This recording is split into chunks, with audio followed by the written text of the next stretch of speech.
Hello everyone. 42ನೇ ಪ್ರಶ್ನೆಯನ್ನ ನೋಡೋಣ. ಸಮೀಪ ದೃಷ್ಟಿ ಮತ್ತು ದೂರದೃಷ್ಟಿ ಕಣ್ಣುಗಳ ನಡುವಿನ ವ್ಯತ್ಯಾಸಗಳನ್ನು ಬರೆಯಿರಿ. ಸಮೀಪ ದೃಷ್ಟಿ ಅಂತ ಅಂದ್ರೆ ಹತ್ತಿರದ ವಸ್ತುಗಳು ಸ್ಪಷ್ಟವಾಗಿ ಕಾಣಿಸೋದು, ಹಾಗೆ ದೂರದ ವಸ್ತುಗಳು ಅಸ್ಪಷ್ಟವಾಗಿ ಕಾಣಿಸುವಂತಹ ಸ್ಥಿತಿ. ಇದನ್ನ ನಿಮ್ನ ಮಸೂರದ ಸಹಾಯದಿಂದ ಸರಿಪಡಿಸಲಾಗತ್ತೆ.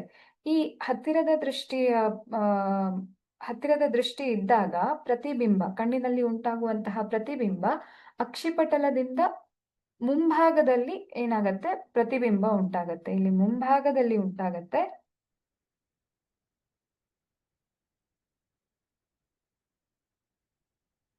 ಹಾಗೂ ದೂರದೃಷ್ಟಿಯಲ್ಲಿ ಪ್ರತಿಬಿಂಬ ಹಿಂಭಾಗದಲ್ಲಿ ಉಂಟಾಗತ್ತೆ. ಅಕ್ಷಿಪಟಲದ ಹಿಂಭಾಗದಲ್ಲಿ ಉಂಟಾಗತ್ತೆ.